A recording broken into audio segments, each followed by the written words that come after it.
I come here twofold. One, on behalf of President William Ruto and the government of the Republic of Kenya, to say goodbye to a distinguished public servant who has served this country with distinction and commitment. And the President has sent his condolences, and those of the government of the Republic of Kenya, to the family. And after my few remarks, I'll read his message of condolence and later present it to the family. I also come here in my private capacity to say goodbye to a family friend, a great man, a humble man, a very generous human being, a man with a big heart, a man who loves his family, who loves his community, who loves his country, and a very genuine friend. The late Lawlence, Lenayapa, and I, and Governor Lusaka and others were here, Loitamaga and others.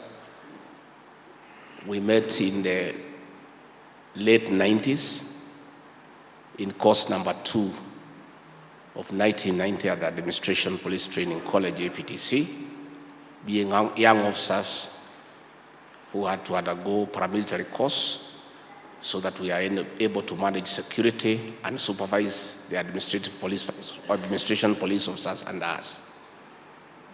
And during that 3-month course, we developed a good relationship that has gone on for 34 years. And we became brothers, we became good friends, we became confidants. And for those 34 years, Lawlence has been a genuine friend to many of us. And we really cherish the moments we have shared with him. Mama Esther here and these 2 young girls, I have seen them grow. Lenayapa has eaten food in my house. I've eaten food here in Nyanyuki. It is Nairobi house. We've been together our lives. And I want to say what has been said here, I bear witness. He was a very kind man, extremely kind. Many a times I went to his Nairobi house. It was full of the Rendile people. Throughout, you could not even get anywhere to sit.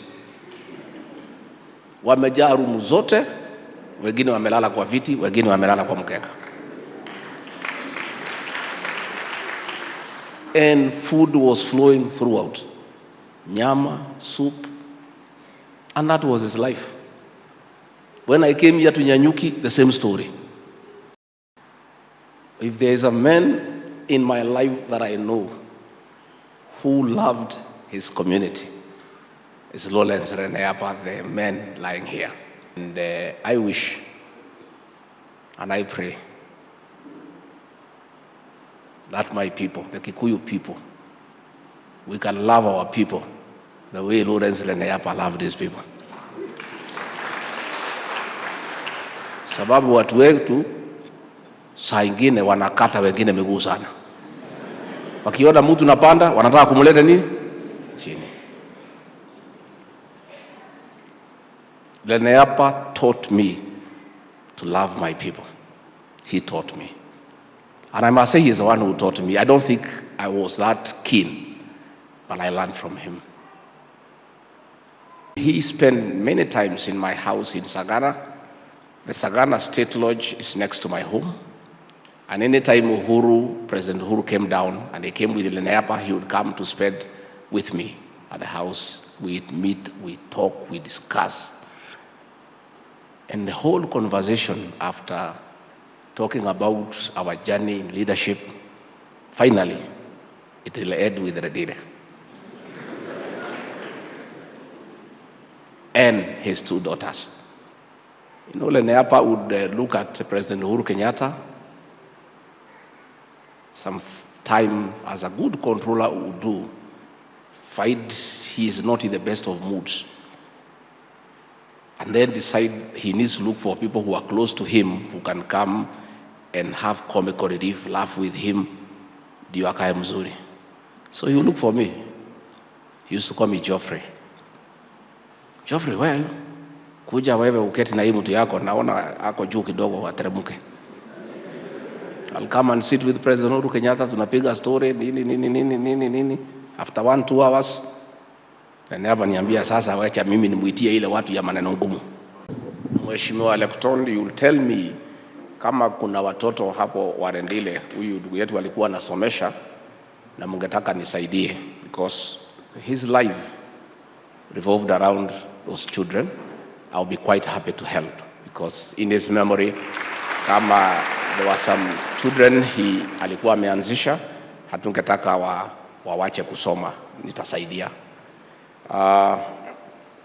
Sana kwa hivyo watu ya Marsabit, tumeshukuru sana vile mmekuja, mkirudi msalimie watu ya Marsabit. Tulikuwa na governor juzi na wajumbe, kuna kazi tumepanga, tutakuja huko na rais kwa mambo ya maendeleo, na mimi mwenyewe nitakuja kwa kazi zingine, na sana hiyo kanisa ya Loyangalani. Mheshimiwa Likoton, utusaidie upangane na father, upange, just arrange, na tusitikae sana. In the memory of this great man, nitatafuta marafiki na rais na kila mtu, tukuje tujenge hilo kanisa, so that since he has been buried here now, watu ya huko wasimsahau, si ndio? Tujenge hiyo kanisa, hiyo tutakuja tufanye.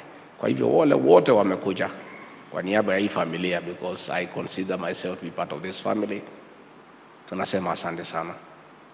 And the gap that has been left ni kubwa, lakini tutajikakamua na familia, tutaendelea kumwombea, tutakuwa pamoja na tutaendelea kusaidiana. May God bless you and bless you abundantly. Asanteni sana. Condolence message from His Excellency William Ruto, President of the Republic of Kenya and Commander-in-Chief of Kenya Defence Forces, to the family and friends of the late Ambassador Lawlence Lenayapa. We have lost a gentleman who was hard-working and cause-driven. Ambassador Lawlence Lenayapa was a dedicated public servant who served our country with zeal and focus. As a diplomat, he proudly built and maintained Kenya's strong ties with foreign nations. Despite his great accomplishment, Ambassador Lawlence Lenayapa lived a quiet and humble life, a lesson to all of us. His service to the community will forever guide, shape, and influence many generations. We honor the great life that Ambassador Lenayapa led and rich memories that he lives with us. May we draw comfort from the word of Lord in the Philippians 4, chapter 4, verse 13. And I quote, "I can do all this through him who gives me strength," close quotes. Rest in peace, Lawrence. Signed, William Samoei Ruto, President of the Republic of Kenya.